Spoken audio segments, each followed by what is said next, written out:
είναι αυτό? Ένα σπουργίτη.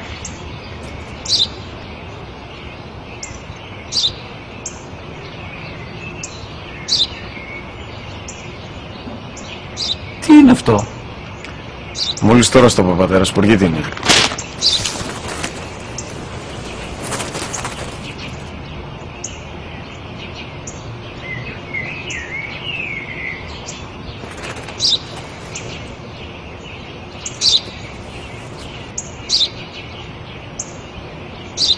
Τι είναι αυτό? Ένα σπουργίτη είναι, πατέρα. Ένα σπουργίτη. Σπου-γι-τι!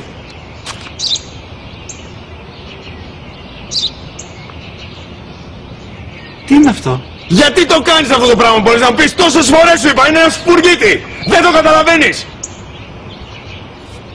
Πού πας?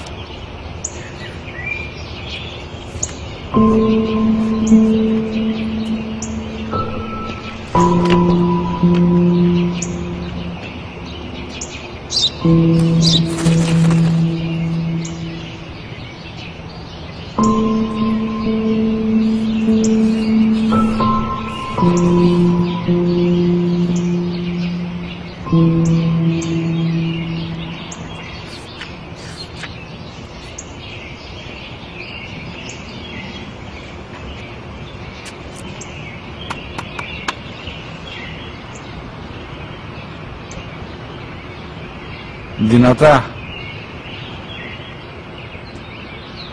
Σήμερα ο μικρός μου γιος που πριν λίγες μέρες έκλεισε τα 3 καθόταν μαζί μου έξω στο πάρκο όταν ένας σπουργίτη ήρθε και κάθισε απέναντί μας. Ο γιος μου με ρώτησε 21 φορές τι ήταν αυτό και του απάντησα και τις 21 φορές ότι ήταν